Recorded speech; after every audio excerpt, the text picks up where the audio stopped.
In this episode, U.S. presidential historian and best-selling author Douglas Brinkley talks history and current events to help us make sense of America today.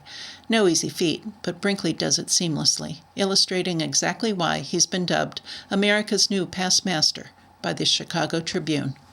FMC Fast Chat takes you inside the news so you can be in the know in 30 minutes. Hosted by Fair Media Council CEO and Executive Director Jackie Clement, Fast Chat features notables in news, media, and business.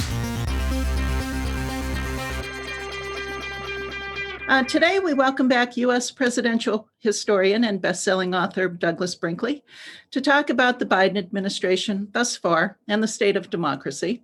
Doug is in Austin, Texas, which means our historian has actually been trapped inside a current event with the Texas blackout.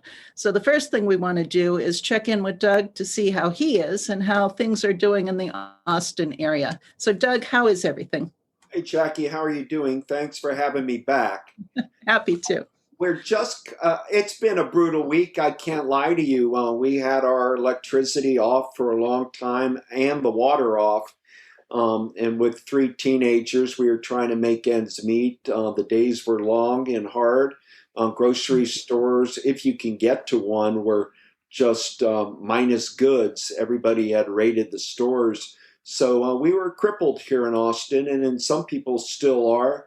Eventually, I even did a CNN broadcast by candlelight, having to deal with the iPhone. They wanted me to report what was going on, and I did. And we didn't get our water back till last night. So it was first night here we could take showers. So it had been days of trying to make ends meet. But, the Texas grid is unique. It's an electric grid that is unfortunately doesn't share with other states. They hadn't winterized any of their natural gas generators. They pretend in Texas that we're not living in the age of climate change. And so we're going to be having to meet at our legislature here in the spring and find ways next winter not to have a repeat of this if the system can't handle a little bit of ice and snow.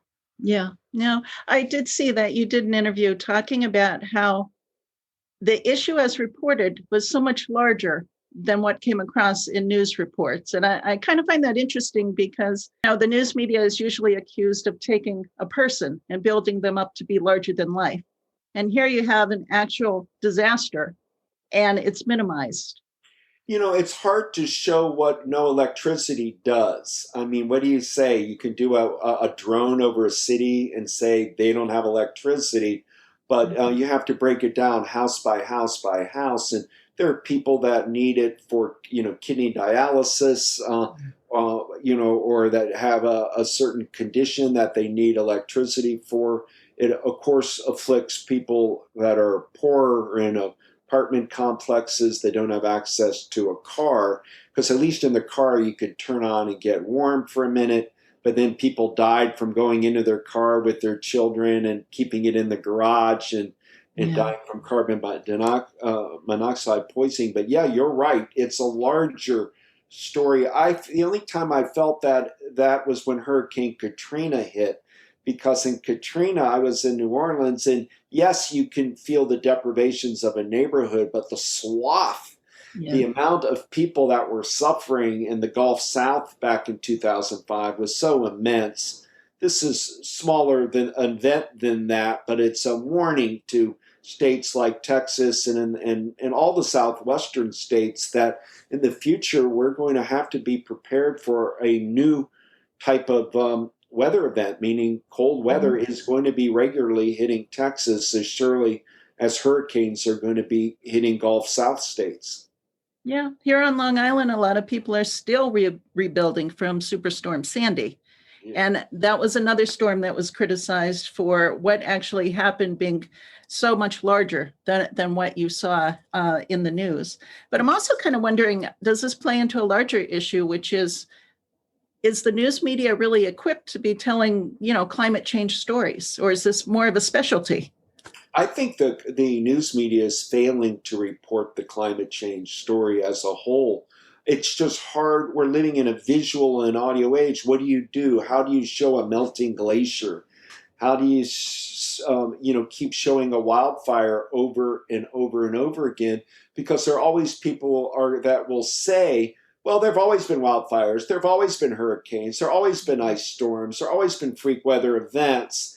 And, this idea of planet in peril, unless it becomes the lead news story in the country on a regular basis, it's going to be hard to get people's notice and put it front and center. We have presidential debates and they barely mention climate change, although in history, 100, 200 years from now, it might be the largest issue of our time, the way people are being affected with demographic changes and the way that certain parts of the world are more vulnerable right now to climate disaster events. Walter Cronkite in the 1960s, when you only had the big three networks, they could start putting Earthrise behind him, Walter Cronkite, and say every half an hour news, we're going to show dead fish in Lake Erie. We're going to show, sludge in a river in Missouri. And they started being that doing that regularly actually led to the birth of the Environmental Protection Agency and Clean Air and Water Acts. It's the news media that said it's number one. I mean, the networks made Earth Day 1970. They treated it like a Republican or Democratic convention. They covered it live and big, Earth Day, Chechen, all over the country.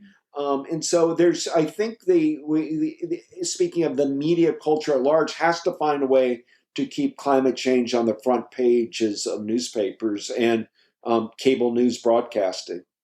And why do you think it fell off the radar? Is that a leadership issue from the top down where the president just wasn't interested anymore?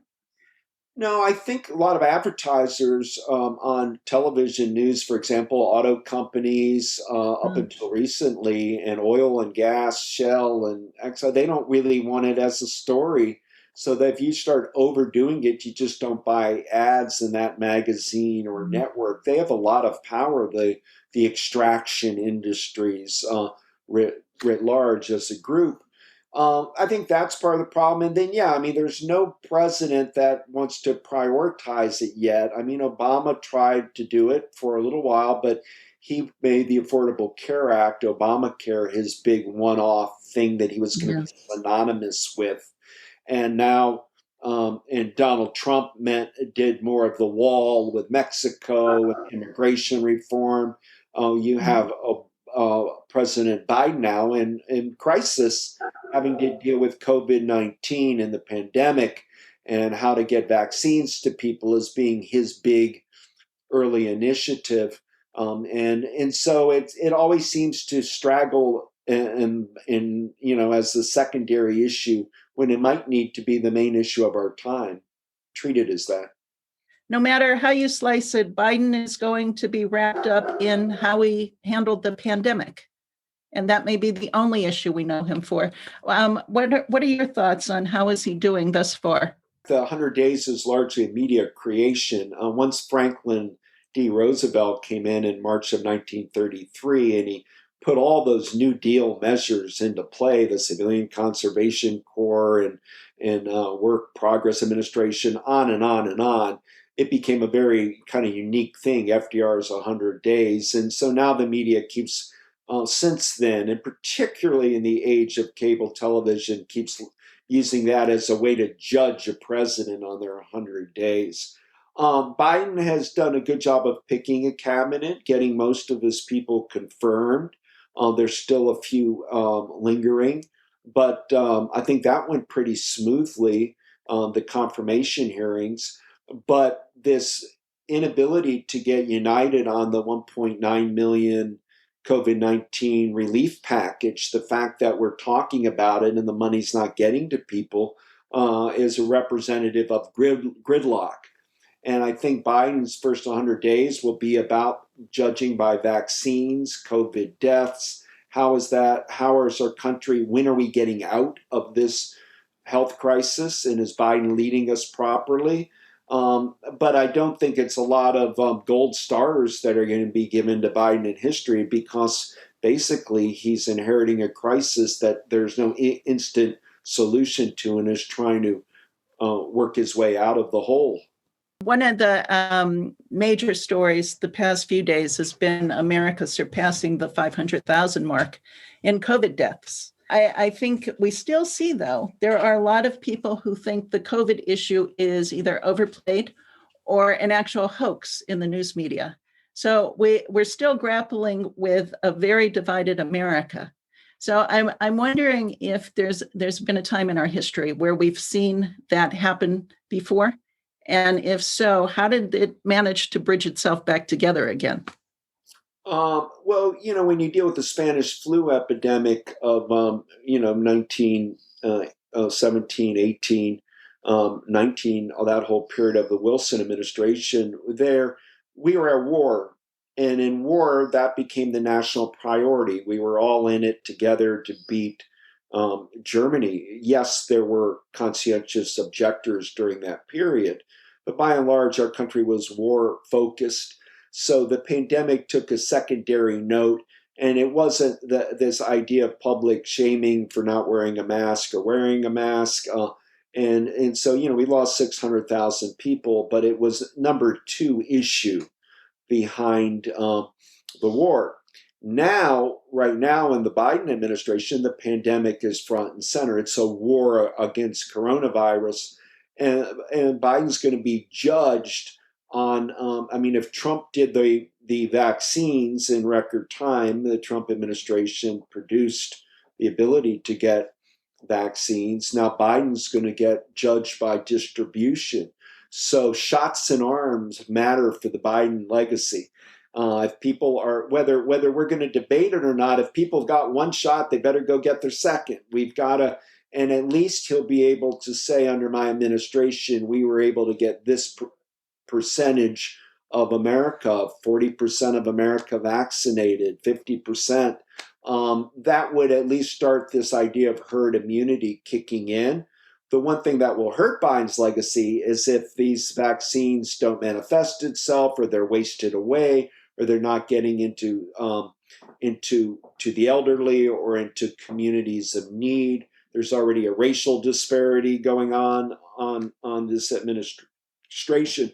I personally think Biden, because he wants to be low-keyed and no drama, and it's worked very well in the 2020 campaign, and it's actually kind of a relief to have a leader acting so mature. Biden administration might want to have a governing principle, a slogan, something, the effect of infomercials and commercials. The federal government really needs to be encouraging people to get vaccines, and they're going to have to sell that.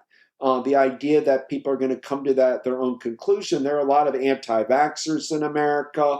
There's some feeling between the Trump movement that the vaccines are overrated.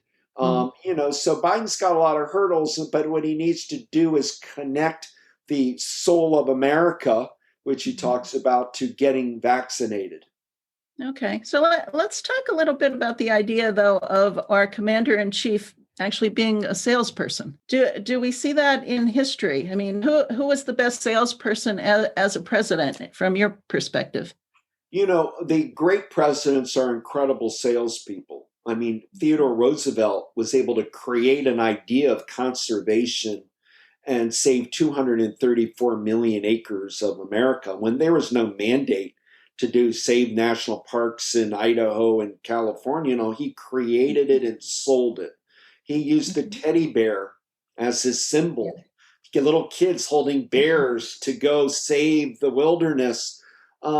John F. Kennedy was a master salesperson, recognizing that he barely won in 1960, just squeaked past Richard Nixon, and he wanted to unify the country, and he chose going to the moon. And on May 25th, 1961, meaning in office only months, said we're going to put a man to the moon by the end of the decade. We're going to beat the Soviets.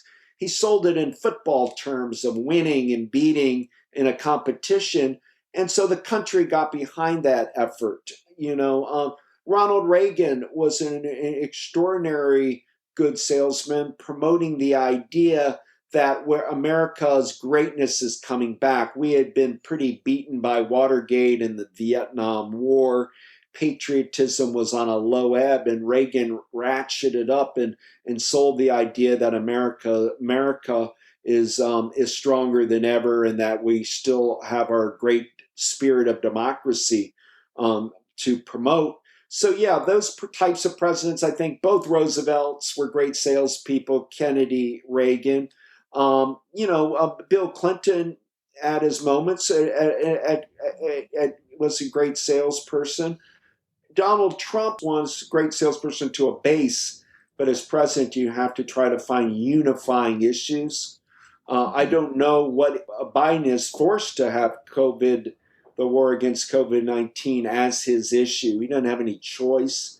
It'll be interesting to see if we get through this ordeal in 2021, what Biden in 2022 might prioritize. Whether it's a new energy grid, whether it's repairing the roads and dams of America. I feel that the public would be pretty game bipartisan to do something big with roads that are crumbling. Our interstates are in just repair. And that might be an area that Biden might be able to work with across the aisle with Mitch McConnell and the Republicans. We'll have to see. Let's talk a little bit about the actual state of democracy. We've seen long-form media in particular running long commentaries on how America has lived past its lifespan of a democracy, being 200 years. And I'm going to say easily, we've been reading these articles now for about the past 30 years, talking about how we're on the decline. And if we look at the 8 stages of democracy as it's laid out, I'm wondering how all of that comes together with, in particular, the events of January 6th. Well, January 6th will be remembered forever, the Trump insurrection, as it's going to be called, and we're having hearings trying to figure out what's going on now. The second impeachment of Donald Trump was really about gathering information, and the studies of what occurred are going to grow. But there's no question our democracy is in peril, but not dead. And the question is, what can we do? There are a lot of different theories on it. The great Nobel Prize-winning American writer Pearl Buck once wrote that, democracies only work in smaller countries. In her mind, places like Denmark or the like, where everybody can know each other and you'll be able to have a kind of democratic process. So if that's true, America's got to work on a state-by-state basis. It just can't be the federal government with democracy, meaning every single state's got to make sure its democratic principles and values are intact. And so it takes 50 democracies to make the United States work. On the federal level, I was heartened by the amount of that we were able to run the 2020 elections with active voter participation.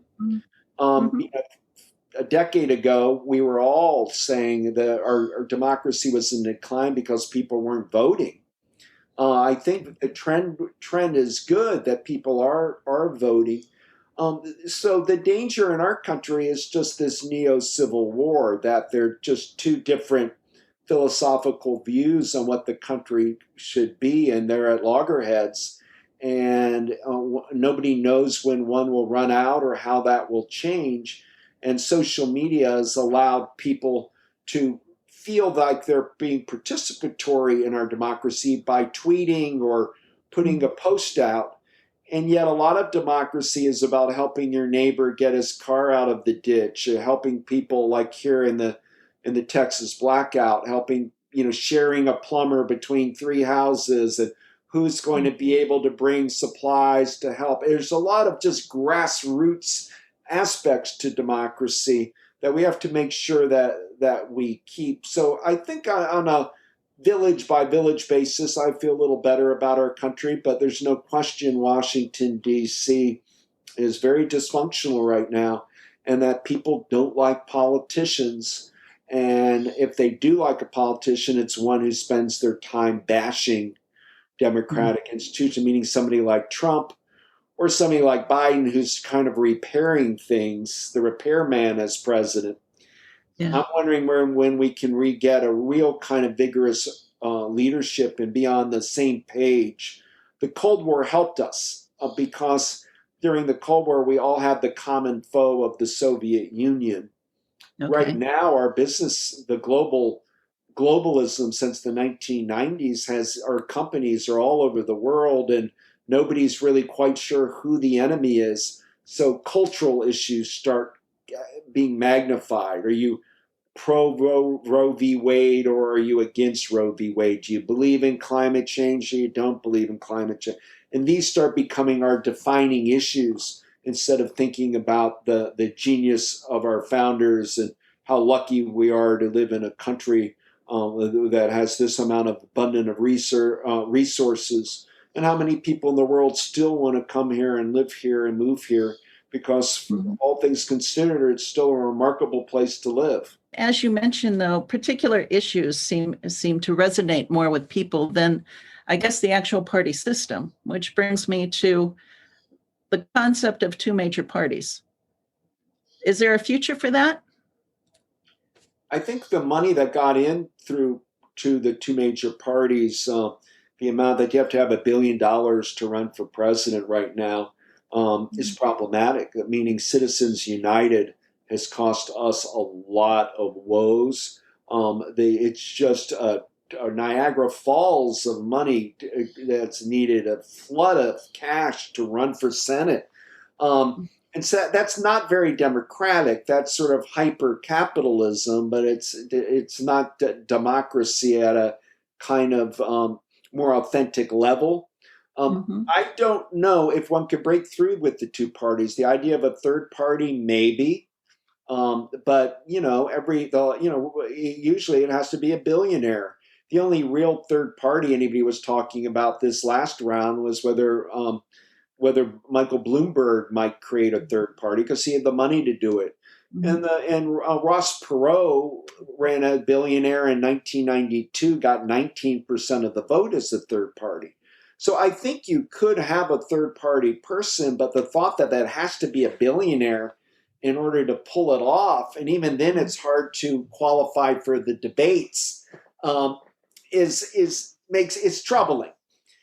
Because some of these smaller parties, a Libertarian Party or Green Party or a Constitution Party or something, there's no way they're going to be able to raise that kind of capital that's needed. For the benefit of those of us who don't get to take your class there at Rice, some people will argue, yes, we're a democracy. Others will argue, no, we're a republic. But then there's also that third argument that we're not a pure anything right now. So yeah, you likened what we are a bit more toward capitalism now. So are we not, are we kind of hyphenated a republic that's a democracy, but with a capitalist bent that overarches over everything that we do? Yeah, I agree with that. Yeah. I think we're hyphenated, Okay. and that what's clear is that the money still rules. That there's a great power over corporations in America that have a great controlling effect. That we are a country of capitalists, and Wall Street is the mecca. A deeper problem, though, is this loss of our middle class, and that people can't really make a living wage, and that we're paying into things like Medicaid and Medicare, Social Security, and there's a fear of how they will survive 20 years from now. That how does the funding for all of this work? We're having robotics and automation, and people don't need the blue collar jobs that they once wanted. And the topic that Trump capitalized on is this outsourcing of building factories everywhere else, but in the United States, how do we reattract manufacturers to stay in America, where it might cost a little more to build something than it would in Mexico or the Philippines? So the challenges are mighty, but I find that underneath it all, our research and development in America is good. Our infrastructure is fair.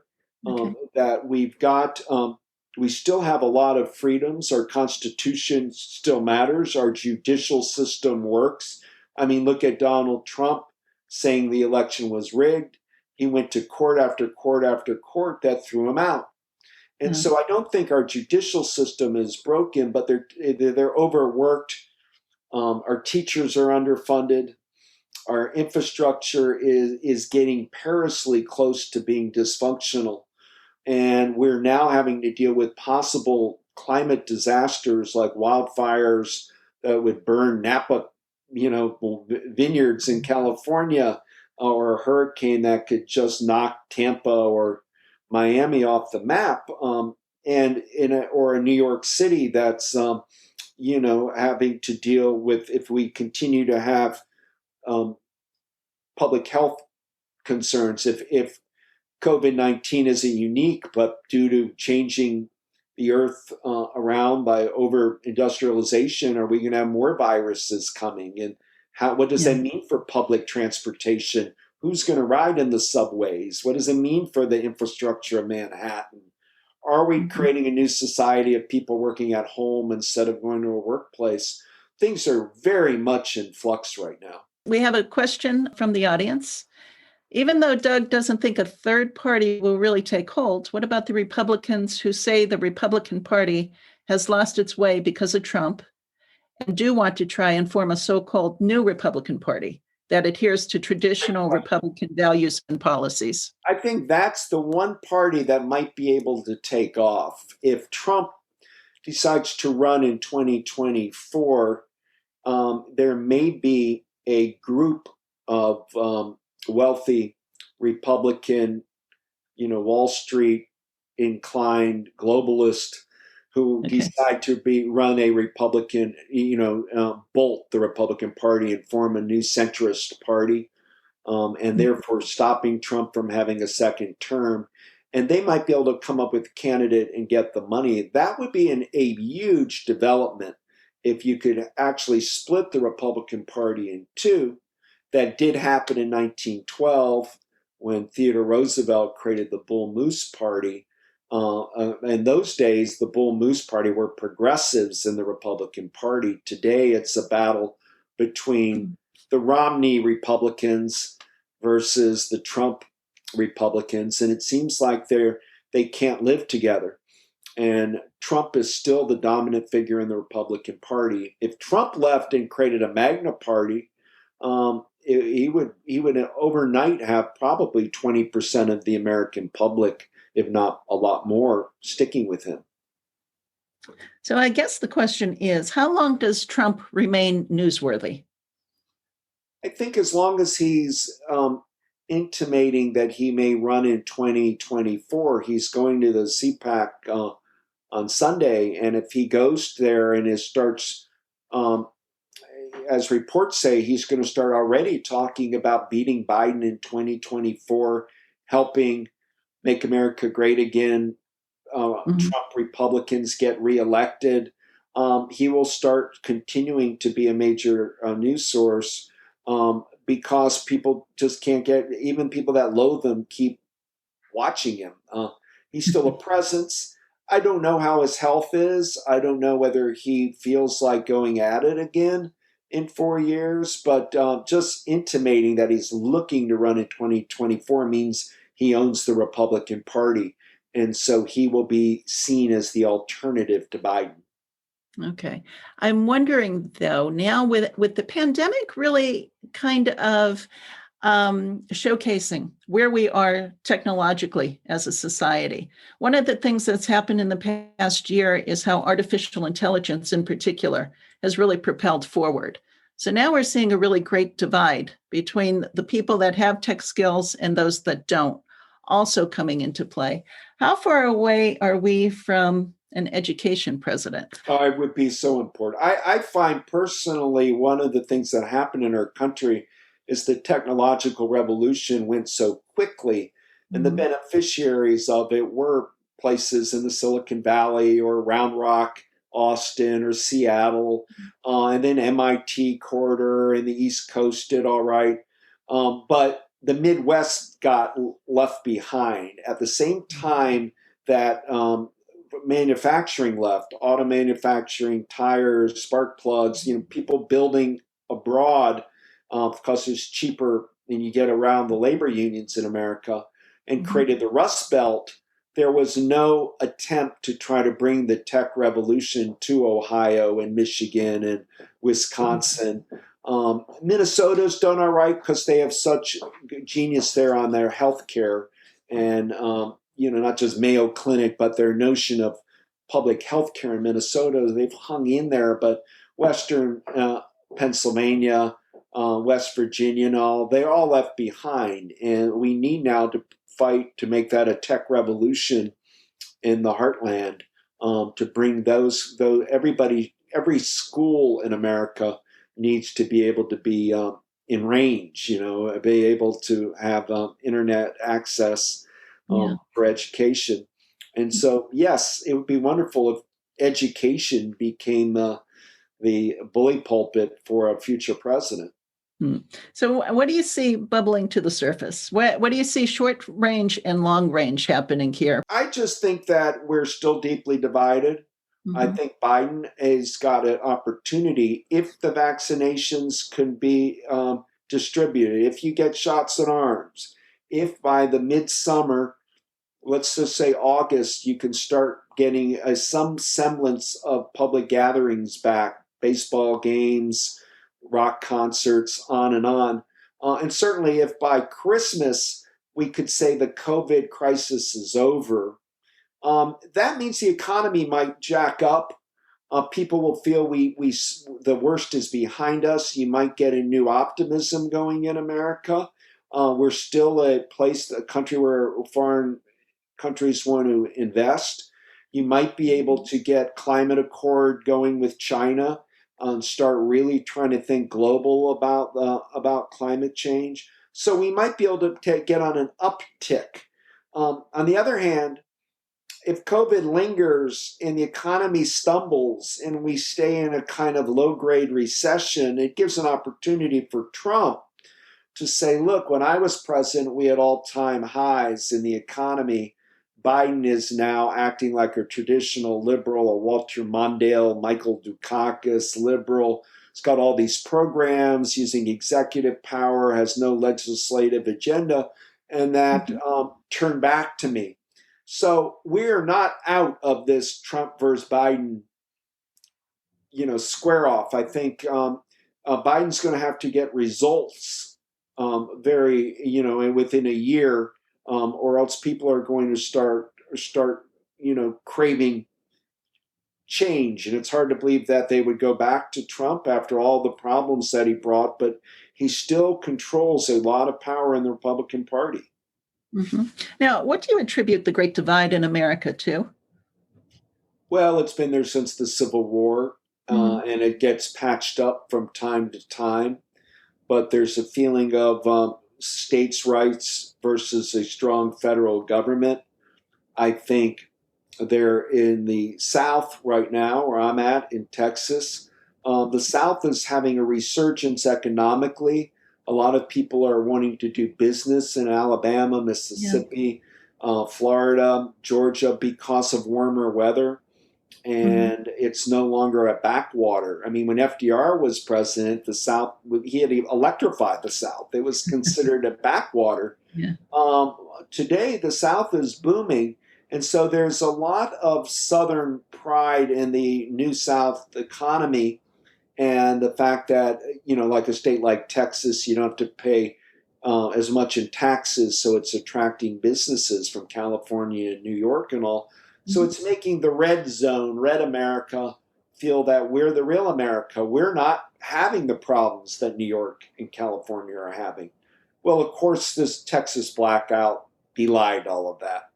It showed that Texas is not some miracle place because of low taxes. It's simply that they have a lot of land, and so you can live here cheaper.